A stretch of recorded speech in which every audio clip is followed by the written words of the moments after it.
Owen, we have big news. Big film news. The biggest film news to happen since we last recorded. You go straight into it.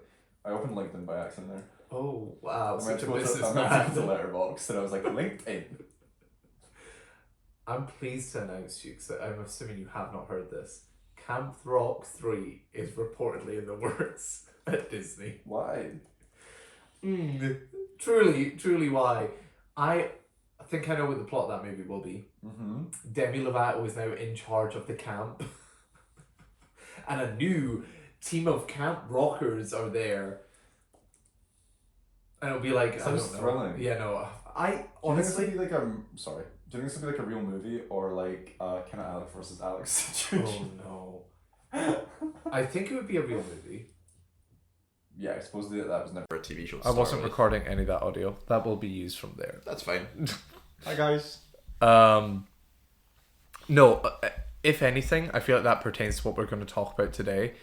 I need everything to just stop making remakes and sequels that are... boy. Ballerina was great then, was it? Oh, no, I just have interesting thoughts on it. Okay. And if you want to hear those thoughts, well, you've joined in to Plot to Go. God. Episode number 24. That came really fast. I remember when we were like 18 and I was like, 20's coming up. And then bang. Ooh. We're basically halfway through the year. Oh, we'll need to do our fantasy draft result, midway results soon. Have half of those even come out yet? No, I looked at mine recently. Two of the 10 of mine have came out. Yeah. I don't know about yours. I don't want to do that, but we will do that live on air, you know? Right, okay. I'm Jack. I'm Owen. And today we are talking about two sequels. Epics. Yeah, two epics, truly.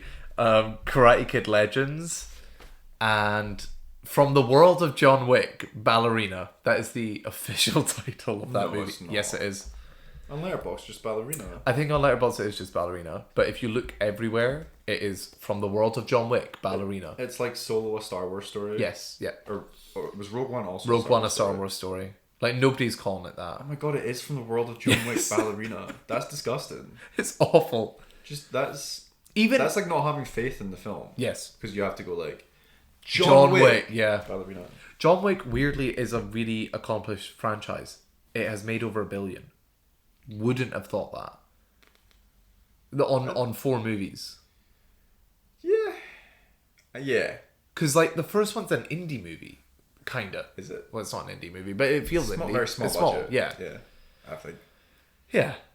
Also, many thoughts about Keanu Reeves as an actor, and I'll get to that later. And then we're going to start off with Karate Kid Legends. Yeah. Because it's a movie we have both seen.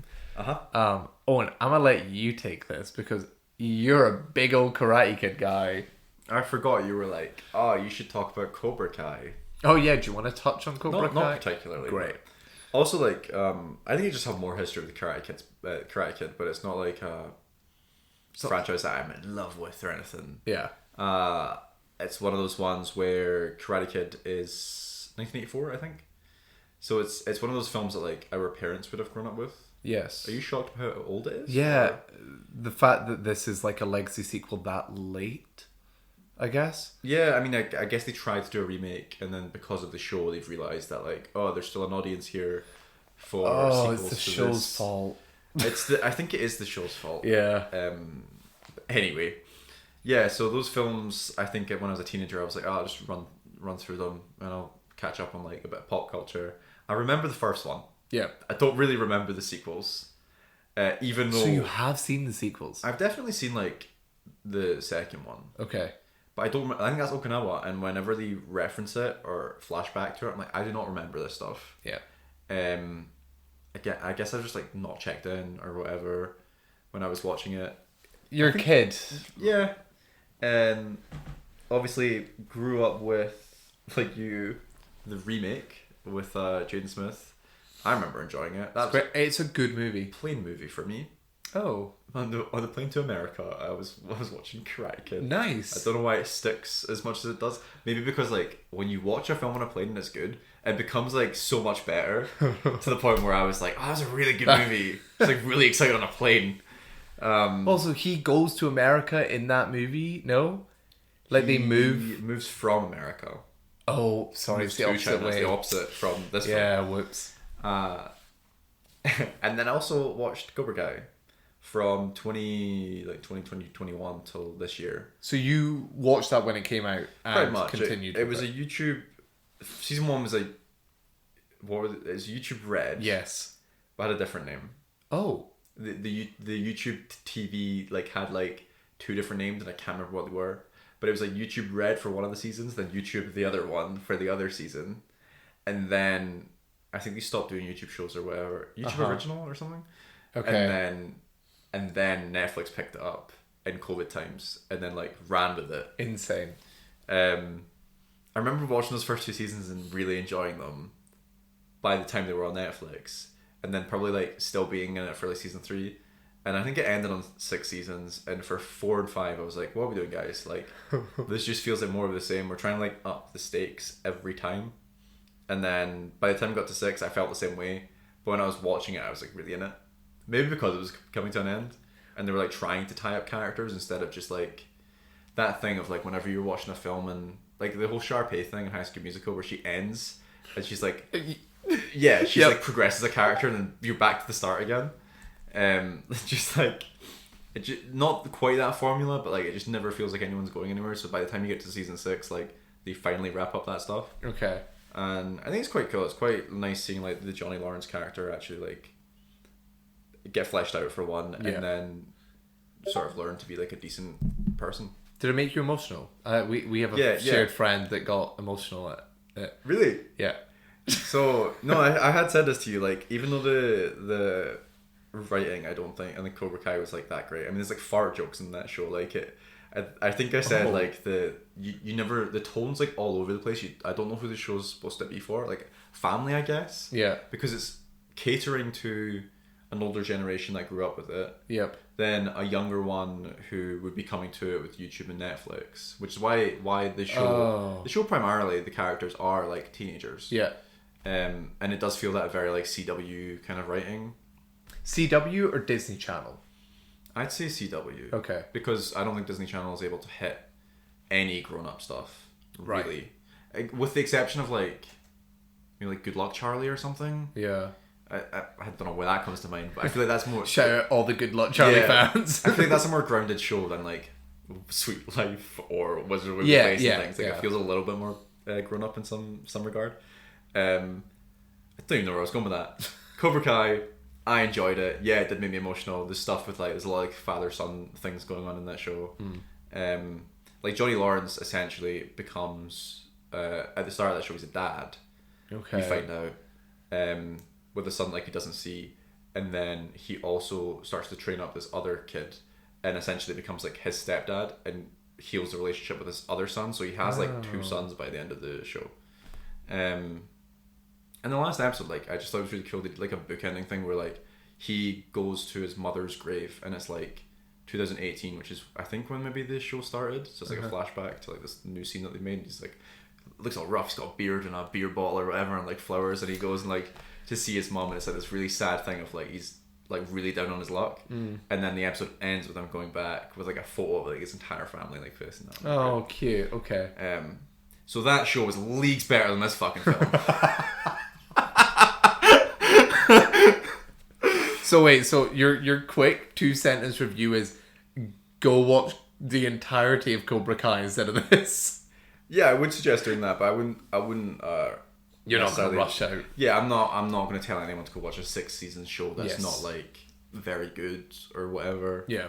It's a lot. If I had even like a 3-season show with the same like quality still and the same like story beats, then maybe. But like it is 6 seasons. It's a lot.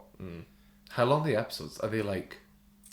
I was interested in that at some point because I think I was, or at least looking back to see like where we'd hit, because I'd said to you they did some flashbacks and like they would talk about stuff in the show, and I could remember stuff from like seasons 1 and 2 like quite vividly. Yeah. But the rest of the show was like so murky in my mind, so I went back to just see like not scenes but like the thumbnails for each thing on Netflix, and that show probably because it was a YouTube original.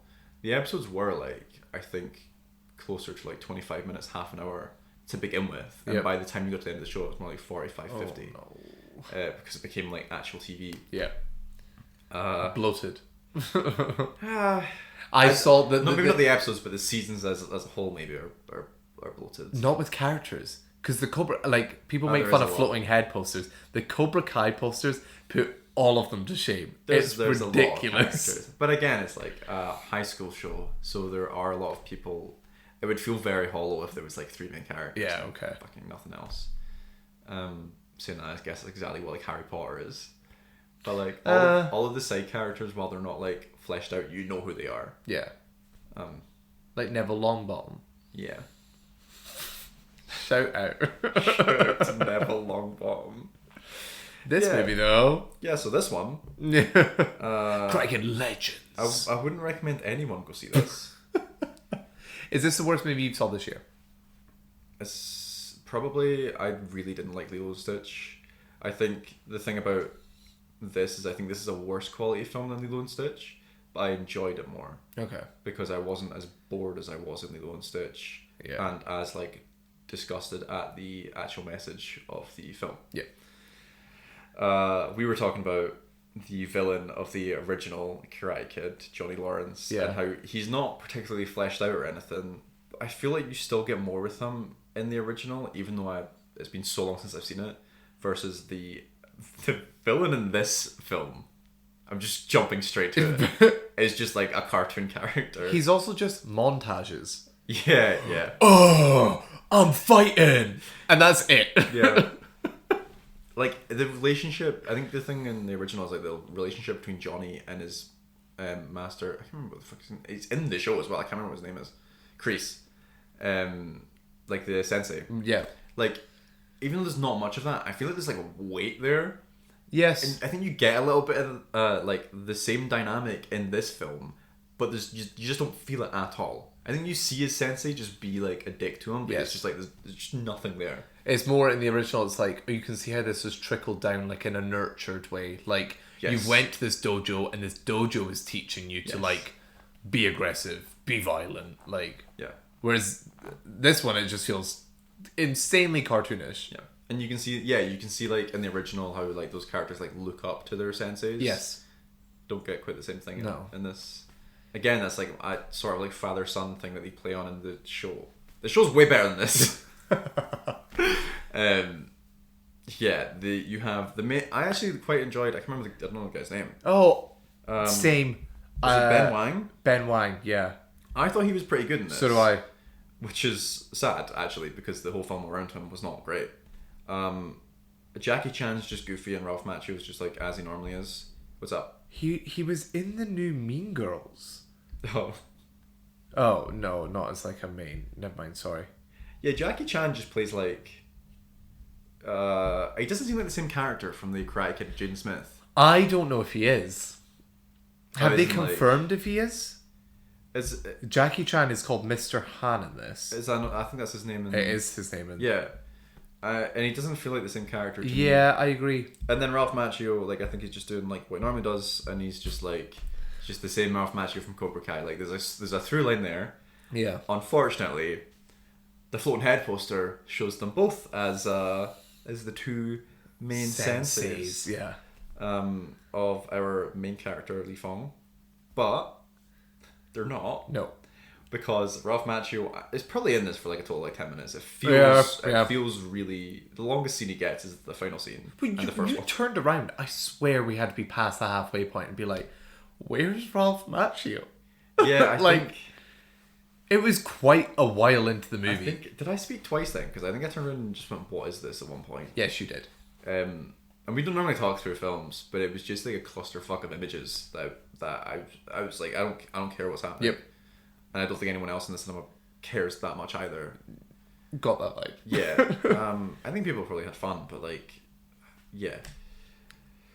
It does the usual Karate Kid thing of someone moves, and then they're at a new school, and there's like bullies, and they have to learn to fight. Although this guy knows how to fight already. Yep. So he has to learn how to fight better. more. Yeah. It's the same plot as I haven't. So I've only seen the original very recently, the Jaden Smith one, and now this. I've only ever seen the starting Karate Kids. I think these are all the same. I don't know. I don't remember what the sequels are like. I think it's similar. I think the fourth Karate Kid film, because it's 4. Yeah, the next Karate Kid. Is I can't remember. I don't know the actress's name or anything. But I reckon that's probably the same story. Yeah. It's tried and true. You know what you're getting, and we were saying the slight twist on this is that he is competent at fighting to begin with. And they might have done something interesting with that, but they explore that for 5-10 minutes, and then those are such fun scenes as well. Yeah. I don't know what's the I don't know that actor's name. The guy that plays the dad. I actually really like him because he's in a show that I grew up watching. Oh, yeah. Who? I don't know the actor. Oh, sorry. What? I'm assuming it's Joshua Jackson. It is indeed the guy that plays Victor Lapani. Hey, Victor Lapani. He's in a show called Fringe. Oh. A science fiction show that I absolutely loved as a kid. Yeah. And I actually thought he was like one of the best parts of this film. I really liked it. So Li Fong moves from, I think it's Beijing. I think it is Beijing. To New York. Yeah. And then you play out the whole the Billy blah blah blah thing. And he learns about this girl that he ends up like having a crush on, because again, the same movie in every single movie. Her dad is a fighter, or like a retired fighter, and he owes money to like a gang, I guess. So there is a small chunk of this movie before Li Fong is the person that needs to be trained, where he trains the dad. And that is the best part of the movie. Those like 10 minutes, fun montages, but it's the dad learning. Yeah, it's also like a montage, but then you're like in scenes for a bit. Like you stay in scenes for a bit. It's not as jumpy as the rest of the film gets. This movie, this is the major issue with this movie is its editing. So many. Well, that's true. Let's jump through a couple before we get to the editing and pacing. At the beginning, I was quite enjoying. There was like a sort of stylized aspect. So the kind of like drawings on the screen, like I quite liked at the start. Yep. Because you're gonna get introduced to the film in that way. It's kind of what you see on the poster. If people haven't seen the movie, it's like the legends is like script. Yeah, like scribbled in, kind of. Like someone's drawn on the screen or whatever. Yeah, it's really cool. And I thought that was cool, even though I was like, this is kind of goofy. Like when you see Mr. Han in his like dojo and his like stuff going on around him, the jacket on, jacket off stuff. I was like, that's goofy, but like it's like a modern take and it's a bit different, and it's quite fun. Like it was giving kind of like Spider-Verse-y vibes. Yeah, kind of. Yeah. High compliment. Jeez, I was like, this is really cool. Then that disappears for the whole film. Yep. Until the end, when it like crank it up. Yeah, they have a point where like actually on the screen they just have like fight in the middle, like Mortal Kombat. Yep. And it's just by that point in the film, like you're so done with it anyway. I think that it doesn't add anything, and it was also not. It was gone for so long. Yep. It's not. This isn't part of the film. It's not part of the style of the film. If you just like introduce it at like random freaking points at the start and the end, and also like. Part of the issue with those drawings towards the end isn't the drawings themselves, it's like how they're associated with how the time moves in the film. Yes. Because they do like a countdown in days, and they jump from 7 to 4 to 0, but they still go through all the numbers. Yep. So you're like, there's a single scene playing out on the screen, and then it's like 7, 6, 5, 4. Yeah. And you're like, what? One day's literally just playing out. You could have just done 3 days, and it would be more intense. Yeah. The needle drops. Do you want to complain about the needle drops? I have the biggest grievance. It is since I was a kid. I honestly think it formed in me by watching CW shows. Like growing up, we'd sit and we'd be watching The Flash or whatever, and I would roll my eyes because some generic ass pop song would be like, "You gotta know your heart," like. That's Hannah Montana, right? It is Miley Cyrus's new album, actually. Right. Just always the most on the nose lyrics and like this blandest like 4/4 pop song. In this fucking movie, a song plays every 5 minutes. It genuinely, I wrote this in my review, but it feels like a TikTok. Somebody has just left TikTok playing beside the speakers. Oh my god, it's like someone's scrolling. Yes. Again, the first needle drop we got with the Cry Kids logo. Didn't mind it. I was like, whatever. It's fine. Establishing shot. We're traveling. Yeah. And then every single moment is, like, there's no. Well, there is a score apparently, but I couldn't detect the score. Couldn't hear it over the TikTok. Over the TikTok sounds. And there was one point where, again, we're quite non-verbal in the cinema. Like, respect. This movie didn't deserve that respect. There was a moment where the start of, if anybody knows it, Benson Boone's Mystical Magical came on. And anybody who knows me for the last few weeks, I've just been going around going, Moonbeam Ice Cream, because it's stuck in my head. And I know what the sound of that song, the start of that song sounds like. So I heard it and I audibly went to Samuel. I was like, oh, fuck. I heard that. And I was like, what? I don't know what song this is yet. I knew it immediately. Like... And then I genuinely thought they were going to have like a Moonbeam Ice Cream moment. They didn't. Thank God. Spoilers. It's just egregious. And I think it takes away from everything. Yeah, I still think the Super Mario Brothers bothered me more in that regard. Even though it had less needle drops. Yes. It still was... More well-known needle drops. I think that's sometimes the issue. What, in Mario, where it's like, Take On Me by a-ha. Yeah, I think they were very much like tested by time songs, where like they could have been pulling stuff from decades ago. This was a lot of like more modern music. Yeah, you are scrolling on TikTok and hearing this shit. I think, though, it speaks to the larger issue of this movie just being so poorly paced that the thing that they've used to, like, keep the pacing consistent is these songs in the background. It's to, like, keep you engaged. I can't remember where I've watched this. Maybe a YouTube video or something. But people were talking about... I can't remember. There was a movie that does this well, and I can't remember what that movie is. But essentially, when you're doing establishing shots in... comedies, they do it in this, weirdly what we were talking about, where people are traveling from one location to another. You normally get they get in a car, they're driving, we get a drone shot of the car going across a bridge, we see them driving through a town, and then they park up.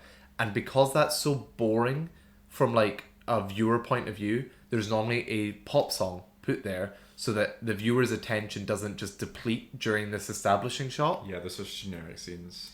And I think that speaks to the volume of this, that most of this is just like generic fly-through shit. So we need a pop song to like keep people engaged. But they rush through a lot of like the more interesting stuff. No idea why. Because I think if Samuel had like asked maybe, and I was like, oh, I enjoyed this up until a certain point. And I think it was him that was like, what point?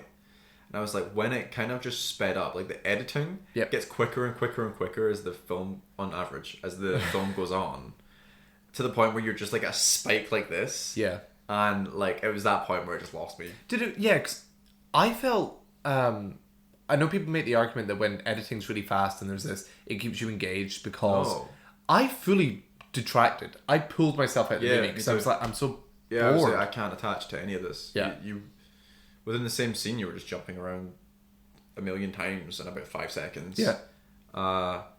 The fighting, I think, and the thing that sticks with us is like, it wasn't like shot well and things. I think there were parts of it that were like good enough. Yeah. I mean, there's the scene where it's in the trailer as well, because of course it's like the best fucking shot in a fight scene in this film, where he like jumps up on a fire escape, turns around and like kicks someone. Really cool. Looks amazing in the film as well.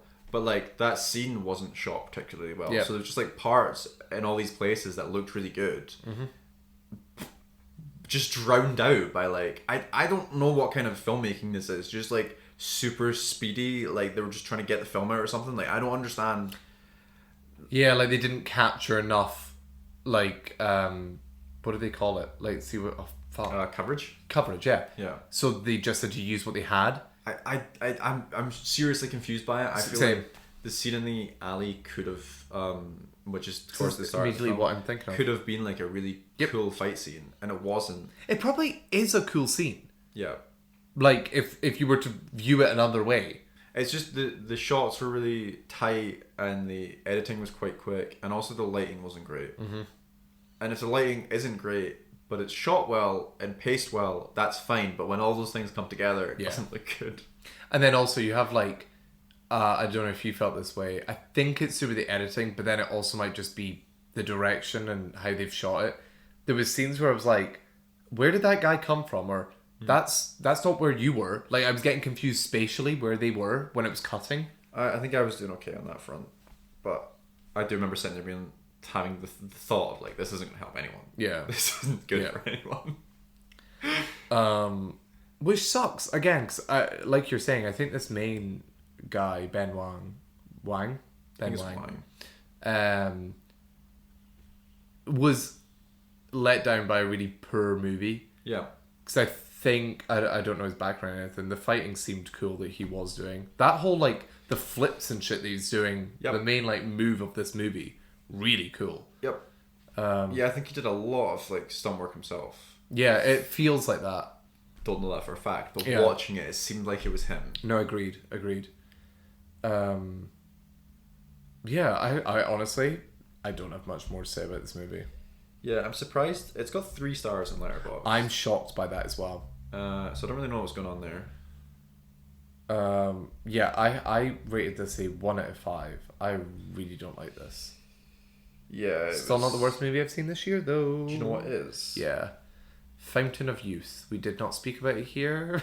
Yeah, let's not. I did see your my TikTok. Yeah. It's normally a reel I get. Oh. Yeah. Natalie Portman. In Natalie Portman I trust. That will no longer remain true. Lovely. I think I'll watch that. I like trash. No. I think I'll have fun. When I tell you Natalie Portman and John Krasinski play the most insufferable people on the planet, I'm not lying. It's because they're siblings in the film. I've listened to Pulp Kitchen talk about it. Oh, really? Yeah. I don't think... I think it was James that had watched it. Uh-huh. I don't think he hated it as much as you did. Oh, really? Okay. So I am interested to... Interesting. I watched it with my family and all 3 of us were like, when is this going to end? Oof. Yeah. How long's the film? It's like over 2 hours, I think. Yikes. Yeah. But one positive to this, it is only an hour and a half. You do feel so much longer. Yeah. It feels so much you longer. really feel it.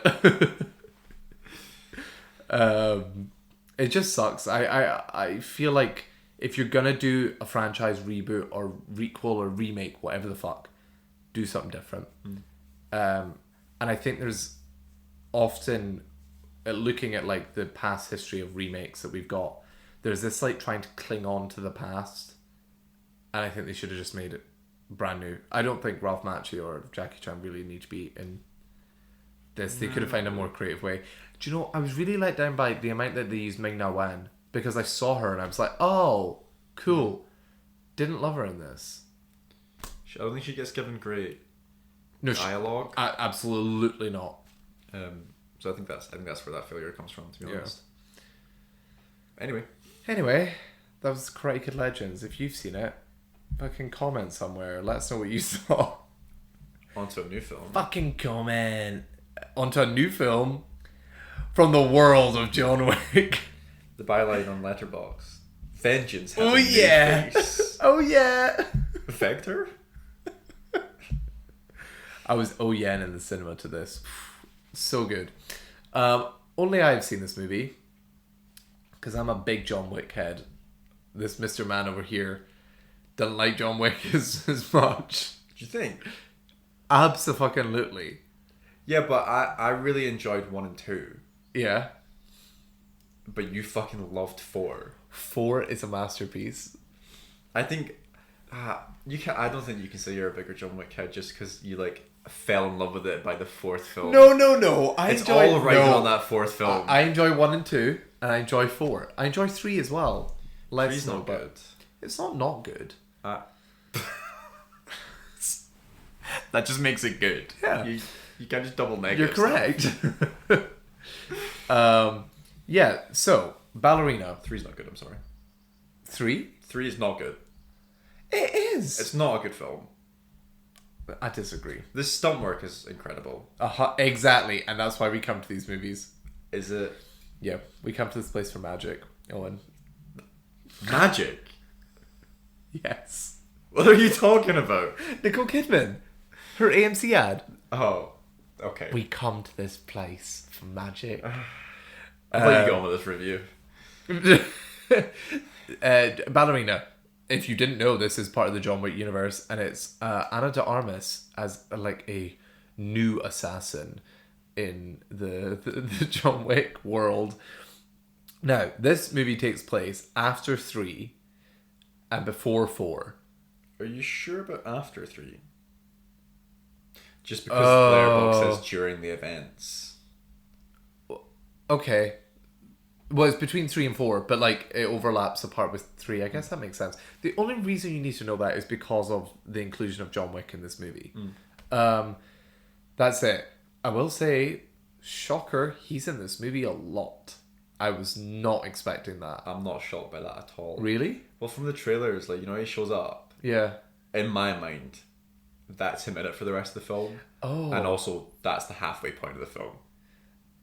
Interesting. We'll get to that. Is it earlier than that? He appears really early on. Right. And then goes away and then comes back. I thought we were only going to get him for that little scene, but he's there for quite a bit. Essentially, this is a story of Ana de Armas' character, Eve. I think her name's Eve. Who, classic, like every one of these assassin stories, had a traumatic childhood where her parents were murdered. So she gets taken in by forgotten the name of the society. The Continental? No, that's the hotel. The society that's run by Angelica Houston. Wow, really showing how big of a John Wick fan I am. Yeah, I thought you were a massive John Wick fan. The Corpo de Christi Cranham. The Baba Yaga. Whatever, she gets taken in by that society and gets trained up. And the reason I think it's called Ballerina is that you see a lot of the females are trained in ballet, but they're also trained in martial arts and stuff as well. I think it's just that she's just the Black Widow. The women. Yeah, add this to the catalogue of endless movies where assassins are also ballerinas. To be honest, it does kind of make sense because of the grueling like training that they go through. You're like, oh, okay, your feet are bloody like and pussy. Of course that's going to lead to you being an assassin. The through line there is very, very, it's a very strong one. Yeah. So you get this like little bit at the beginning where you are seeing Ana de Armas train up, become the ballerina or whatever, and pass through the final test to, be let out as, again, so John Wick's the Baba Yaga, they use another Russian, I'm assuming, phrase for her and for like the lower level assassins, which they're there as protectors. Yeah. So there's a whole scene about like two sides of a coin where like a killer and a protector are the same thing, and like that's essentially what her job will be, is she'll go out for the society to look after people, and if that person gets attacked then she can like kill those people, but it's a protection role essentially. So she goes through all that training and gets to become this, and then we see her in the course of the rest of the movie find out little bits about who killed her parents, and it goes into a tale for vengeance on getting revenge on who killed her parents. Classic. Sounds familiar. Sounds real familiar. That first third, maybe it's not even as much as no. The first third is rough. It's like really rough, like a slog. Yeah, because it's like this story is not interesting. It is exactly what you've seen before. I think I wrote, and I find this really funny to me. The John Wick plots are like quite thin. Like the plot isn't why you go see a John Wick movie. First one, revenge, like whatever. Yeah. This is thin by John Wick standards. It genuinely is like, your dad died. Find the killers. That's it. Nice. There's no real like depth afforded to her character, which kind of sucks. I think that's honestly, this feels like a test to see if the John Wick franchise can survive without Keanu Reeves. And I think it can. I don't think it's awful. But I think Keanu Reeves is like weirdly compelling in those movies. And John Wick as a character is. Because he's built up to be this, infamous, the Baba Yaga. Like, everybody in this assassin world knows of him. And fear him. And they fear him. You've seen in multiple movies, they're like, they send squads of people. And there's like people in that squad being like, fuck, it's John Wick. Like, we're not going to be able to do this. There's a lore and a legend and a myth surrounding him that is interesting to watch. Even if you're not giving him tons of character development, you don't have the same here. So you are just relying on her as revenge for my dad, and it isn't quite as compelling. I do like that they didn't just go, she's a female John Wick. Because I kind of thought that's what this was going to be. If you've seen the trailer, it's not a shock. Like, she fights John Wick at one point.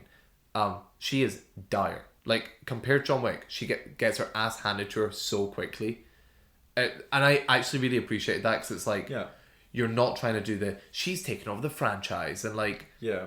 There's places where that's done well on display, and I'm thinking of like sci-fi shows and things, where like that's done well when it's not. Yeah. And people hate it when it's not. So like a good example of it is the Jedi Fallen Order game, where you get to the end and you see Darth Vader, and you can't even fight him, you just run from him. Yes. A bad example is Halo 5.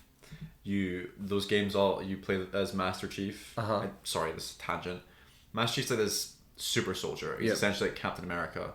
And there's another dude that you play as who's just like a dude in armor. And they take each other on, and they're like equal playing field. Yeah, okay. And it just doesn't make any sense. Yeah. So it's nice that they've done that in this film, because that makes total sense in the universe. Really appreciate it. Yeah. And even early on, they have a sequence, so you see her doing like ballerina, ballet stuff, and then you see her doing like other martial arts and stuff, and it is mixed gender.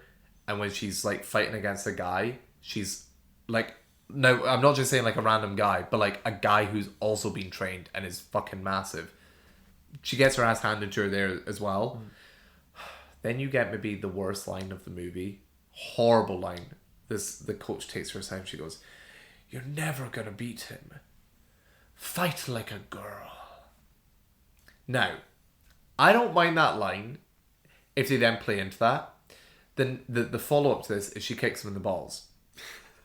Haha, like, but she's using that to her advantage or whatever.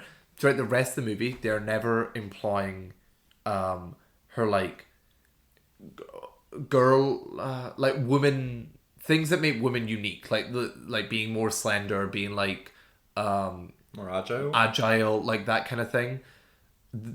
It's not really coming forth in this movie. It's like, you could sub her out for any other assassin and it would be the same, which I think is such a missed opportunity, especially because the movie's called Ballerina, to not like go into her using dance or like making her fight style more like fluid. It was just a disappointing, I guess, inclusion. Well, you think with the start, you think that's what they're setting up, but there's nothing different about her. Right.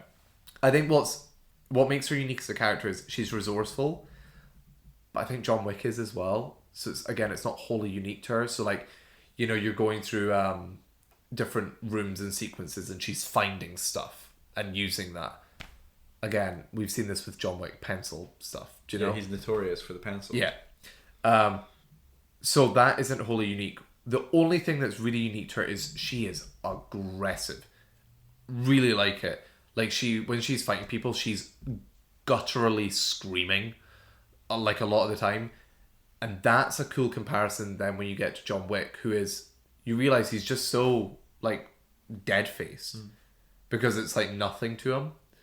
So you're like, oh, that's cool, but I just wish they went more into making her unique. So yeah, plot and stuff, not entirely fun. It's just not engaging. However, you get to like past a third into the movie and the rest of it's just action sequences. I'll start negatively because none of these reach the heights for me that any of the John Wick movies do in terms of being interesting set pieces. Yeah. I think when I think of like John Wick 4 specifically, the Tokyo Hotel, the Arc de Triomphe, the Notre Dame, the top-down level bit through Paris. I don't even remember that. Man, you really loved this film, didn't you? Really like it. Wow. Like, there's distinct set pieces in my brain. This one, there's less so. There is a fight scene in a club. Again, John Wick's had club fight scenes, which I think are better. This movie, the theme of this movie is ice, weirdly. Because she's in a club with, like, ice, like, skate rinks, and, like, it's like an igloo club. And then the entire back half takes place in a snow village. Interesting time of year for this to come out as well, then, I guess. Oh, strange, yeah. You're right. It could be like a December movie. Yeah, maybe that would have worked better. But yeah, while the action, which I'll get to, is good, none of these just feel like they have the staying power of the other John Wick movies. In saying that, though, the action is phenomenal. What you come to expect from these movies. It's in watching this that I go, fuck, like, other movies can't compare to this.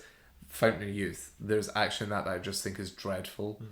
Karate Kid, it's not shot well. Here, there is such a, like, competency in camera placement that you feel a part of the action. The John Wick movies have always been like that. Always been like that, and it's always... I think that's why they work. I genuinely just think that's why these movies work, is because you're going... There was a guy sitting next to me, like, oh, like, making audible noises, because you are engrossed in it, because you feel like you're understanding the spatial awareness of everything. And they're really good at, like, placing a camera and being like, right, we're going to actually do the stunt work so it looks real. Yep. Yeah, and the camera moves around the stunt work. Yeah. Instead of, like, the opposite way around, I guess. Like, the stunt work moving around a camera. Right. Like, they've mapped out prior and then mapped out where the cameras are. So that it's like... It looks good. Anyway. Not choppy. No. So you have a cool sequence in that ice club, which is like her first mission, and it is nice to see she gets her ass handed to her there, but she's like, she still has to find ways to keep going, and that's really cool. There's a nice sequence in the middle. I'm obviously not going to spoil anything. I won't say that. There's a cool sequence in the middle, and then you get, as I said, this back half that all takes place in this snow village, where there's some really creative uses of stuff. At one point, she has ice skates that she's using as like boxing gloves. Yep. And then she takes the laces and then she's using them as nunchucks. Now, you have to suspend your disbelief, because one hit from that, the guy's dead. There's some guys that are like getting like 5 ice blades to the chest, and they're like, still walking away. Sliced up. Yeah. Really fun sequence. There's a really fun sequence in the middle as well, where the only thing she can find is grenades, and she has to like fight close combat with grenades. Fucking incredible. Also, like, it was in watching this, I don't know why I've never really thought of this in any of the other movies. John Wick movies are the best video game movies we have. Like, undoubtedly. Because they're just like Hitman. They're so video gamey. Like, your resources, and like, there's guys coming through and you have to like hit them. And then when you hit them with the grenade, it unlocks a new pathway to the next room that you can get through. Like, it just feels so video gamey. And yeah, there is an absolutely phenomenal sequence at the end where they use flamethrowers, and they're used as like guns, and it's so silly, but it's so good. I was in it at that point. What's really weird about this movie, and what you would maybe think from the poster as well, is that you're gonna get a lot of inclusions from other characters. This is Ana de Armas's movie. Cool. She's second to probably John Wick. Like, John Wick's probably the second main character in this. The rest of them, Norman Reedus, is that his name? Norman Reedus. I thought he was going to be like a secondary character. He's here for like 2 scenes. Is he one of those people that she goes to and she's like, I need a gun, and he gives her a No, gun? actually, no. There's a really fun subversion of that scene in this movie, actually, which I really respected. I was in it, and then I was like, oh, something new. Yeah, it's just surprised me how much this is like her movie, but I'm glad it's like solely hers. Now, the one thing I will say about these movies, I love you, Keanu Reeves. Who doesn't love Keanu Reeves? My boy. My boy. I don't think he can act, and I think that's a... Sorry, you don't think he can act full stop? I'm gonna need a gun. Any line he delivers in this, but like obviously all the John Wick movies, it's like there is pain coming from inside He's him. a different character in these than he is to like all the other films he's been in, though. You should turn back while you still have the chance. I know what you're talking about. And then she's he's like, great. how do I leave? The door. I love him so much. But he might be phoning it in. No, he's not phoning it in. Don't right. So he's giving John Wick. I don't know if John Wick we just assume is this bad performance, or like we're all collectively agreeing like just to allow him to be bad. But it works so much. And I think in a similar way, Ana de Armas I don't think is particularly good in this when she's giving acting scenes. Great action person, like really, really great to watch. But the scenes, especially when it's her and Keanu Reeves talking, I'm like, this is so dumb. I'm eating up. Like, nice. Genuinely, my favorite scene is that conversation. How do I leave? The door. That's not a bad Keanu Reeves. Thank you. Wow. If you like John Wick, I do recommend going and seeing this. I'm that big a fan. I watched the show, and the show's bad, like flat out bad. This is not that. This is quite fun to watch. And if you're just a fan of like good action, I think you'll get a lot out of this. Just know you're not going in for like compelling story or anything. I would say it is my least favourite John Wick out of all of them. Right. But that's not an indictment on this. I still think it's like it belongs in that universe of like the lower tier John Wicks. Yeah, would be really curious to see what to hear what people thought if they've seen it.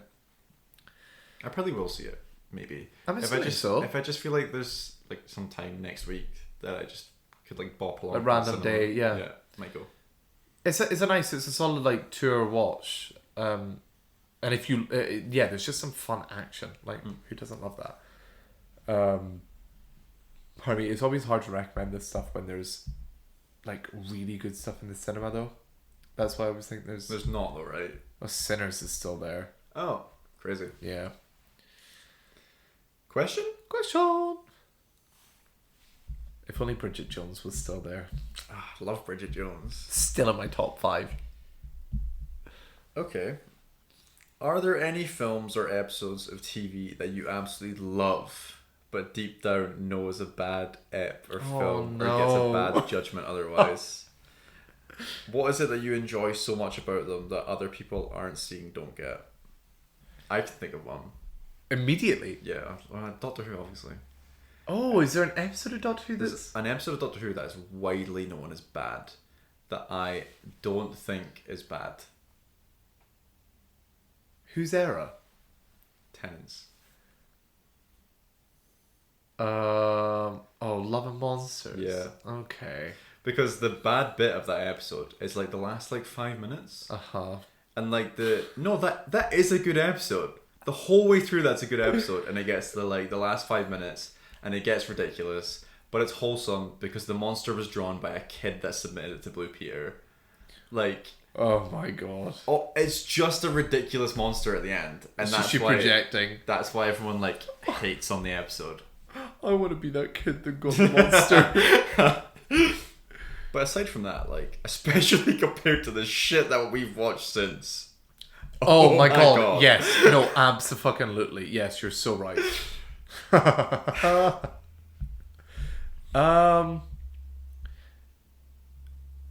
There's nothing that like actually jumps out at me as like flat out bad that I like adore. You could say some of the episodes of season 2 of Westworld, but I think people are wrong with that. God, I don't think that's like a wide thing where people don't like or think that season 2 of Westworld's bad. Yeah, see, that's what I mean. Yeah. What about The Flash? The Flash is where my brain went. Yeah. But like the episodes that I enjoy of that, I think are regarded as good. Yeah. The season 1 finale. Yeah. Or just like the first couple of seasons. Like nobody's like, oh, that was a bad show back then. then. Wait. Maybe like Crisis on Infinite Earths, but I don't think that's bad.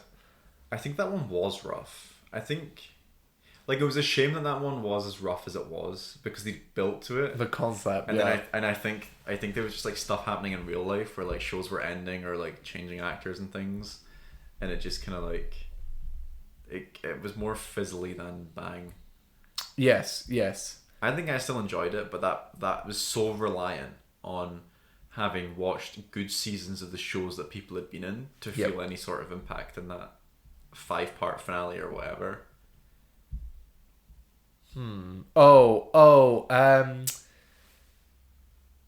I don't think the ending of Game of Thrones is as bad as people say it is. It's pretty rough. I genuinely don't think it is. I like, in comparison to what the show was, yes. I do you know what I think it is more so with that show is that they ruined all of the characters. Yeah, as episodes of TV. But that's what's important. I know, because it's in context shows. Like Jon Snow became like a character that just had like the voice lines like "She is my queen" for 2 seasons. And you had like a lot of smart characters that just became very stupid. Oh my god, the biggest culprit is what's his chops? Jamie. Series? Oh, but Jamie Lannister. The ending of Jamie's ridiculous because he goes I was thinking of back like to Cersei. There's that thing of like the smartest characters in any sort of like literature can only be as smart as the person that writes it. That's so interesting. Yeah, and so like you have like George R. R. Martin writing those characters to season 6, and then beyond that point he is no longer writing those characters. Yeah, just rough. I think a lot of the complaints for season 7 come in retrospect of how bad season 8 was, because I think you're excited about where the show's going, and then when it doesn't reach where you wanted it to, you look back and you're like, that season was also kind of wrong. In my mind, the show ends and Daenerys is sailing off. It's a great ending to the show. Yeah, it really is. Because I also think that the back 2 episodes of season 6 are some of the strongest episodes of the show. Yeah. Battle of the Bastards and then the Sept one. Yeah. Very strong. Oh my god. Where I jumped on the Light of the Seven. Really? Yeah, because I had to catch up, and by the time I did, it was like just as the final episodes were coming out. I jumped on at season 8. Like, Jesus. Prior to season 8. I was young. Well, I was talking about Game of Thrones last night. Really? Yeah, my friend was like, I remember when we all came round to watch Game of Thrones at yours. Oh. So like when season 8 was coming out, it was like 6 episodes. The first 2, my gran was on holiday, so we went to my gran's house. There was like 3 of us watching it. And by the last one, there was like 12 people in my house. So cool. Watching the last episode of Game of Thrones, which was sad because it sucked. And we were all like, what the fuck was that? Oh no, so audible reactions to like Bran becoming the king. Everyone was like, for episode 3, they were like, Owen, what's wrong with your TV? And it's because the show was too dark. And you were watching it live? Yeah. So you didn't have validation of... Everyone was like, there's something wrong with your TV. I was going through the different modes in the TV. It didn't matter. Like, that's just bad quality TV. Yeah. The ending of WandaVision, I don't think is as bad as everybody says it is. It's just generic, but I wouldn't call it. I wouldn't just outright say it was bad. I think the same thing about She-Hulk. I actually think that ending's quite smart. I just remember the meta stuff at the end of She-Hulk. I like it. I think it's cool. I think people were like, this breaks the show. Who gives a shit? I don't know though. The movies, I can't think of any that I like. That are bad. They're actually bad that I like. John Wick 3. That's not a bad movie. It's a bad movie. Look up what the average rating is. That's not That a bad doesn't matter. movie. Karate Kid Legends is a 3-star. Okay, but that is a bad movie. What's your point? That means that can exist on Letterboxd. No, I'm right. You're wrong. Nope. No, I think yes. I think yes, Owen. Yeah, I can't really think of like notorious bad episodes of TV. So, in other news, I did start watching the new Phineas and Ferb. How's that? It's really interesting. See, watching something from your childhood and be like, I watched this. As in, like, you're not as entertained as you were. It's like, so they're like 10 to 15 minute episodes. Like, I'd finish one and be like, how do we, what? The plot's just went. Like, boom. Also, like, it is so dumb that it's like, Doofenshmirtz invents something that is in direct competition, like, is going to annihilate whatever the fuck Phineas and Ferb have built. Candace is the main character of that show. Weirdly, because you follow her most of the time. And you just think, something's wrong with this woman. Like, she needs to get mentally checked out. You're telling me, hundreds of episodes that they had, and every single day she's like to her mum, my brother's built a insert insane thing that she says, and her mum just goes, yeah, okay. Oh, Candace. If my child came to me over 100 times and was like, oh, my brothers have built some crazy shit, she'd be getting sent to a psych ward. Alright. And with that... I have a question, actually. Okay. Do you love Mission Impossible 2? I don't love it. I think it's fun. Alright. And that's what I mean, like, love and hate is... Strong. It's quite hard to... Yeah. Alright. So like, that's not one. No. And, like, the only, like, bad movie... Zack Snyder's Justice League. That's not a bad movie. Exactly. I don't think that's regarded as a bad movie. The Last Jedi. Actually, yeah. It's not a bad movie, though. No, it's not. I love it too. Oh, wait, what's the question? That other people hate? Yeah, love, but deep down, no is bad. That's not. See, it's not the same. It's not bad. Yeah. I don't think I love anything that's deep down I know is bad. I'm not guilty like that. I love what I love. Okay. Happy Bride. Thanks for listening to this episode. Thanks, guys. Of Plot to Go. We're getting shorter now because we don't have a billion TV shows to talk about. Cool. How fun's that? Follow us on Spotify. I was going to and TikTok and Instagram and YouTube and Apple Podcasts. there we go. Yeah. Comment your thoughts on Karate Kid Legends and Ballerina. Would like to hear them if you have them. And next week we'll be talking about How to Train Your Dragon. How fun. Excellent. I'll probably end up talking about the animated as well, because I'm going to watch the animated ones. Cool. I need to watch... I did like a rewatch, like honestly, like, sort of like 3 years ago. I did 1 and then 2, so I might just watch 3. Yeah. Might be good, because I feel... I saw TikTok saying that this is a shot-for-shot recreation. That sounds fun. But also, on Letterboxd, it has like a 3.7. But at this point, I'm like... Lilo and Stitch has like a really high. It's the platform's quite popular now. Yeah, where I think, fucking sucks. Yeah, I think people just like...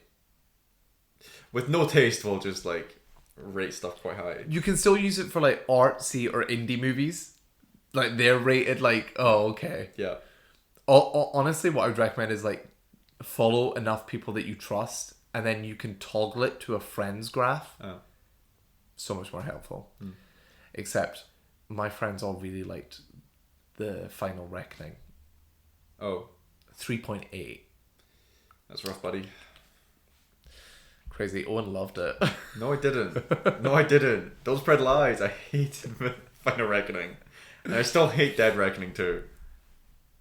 It was Dead Reckoning Part 1, Owen. It was Part 1. Oh, they rebranded it and suddenly it was better. Yeah. Honestly, I want to rewatch it with you. Genuinely. I will rewatch, actually. Why? I really like it. The set pieces are really cool. So you've really changed up on it. I really like it, as in I've went from like 2.5 to a 3.5. That's a substantial jump. Thank you. I try. All right. Anyway. Bye.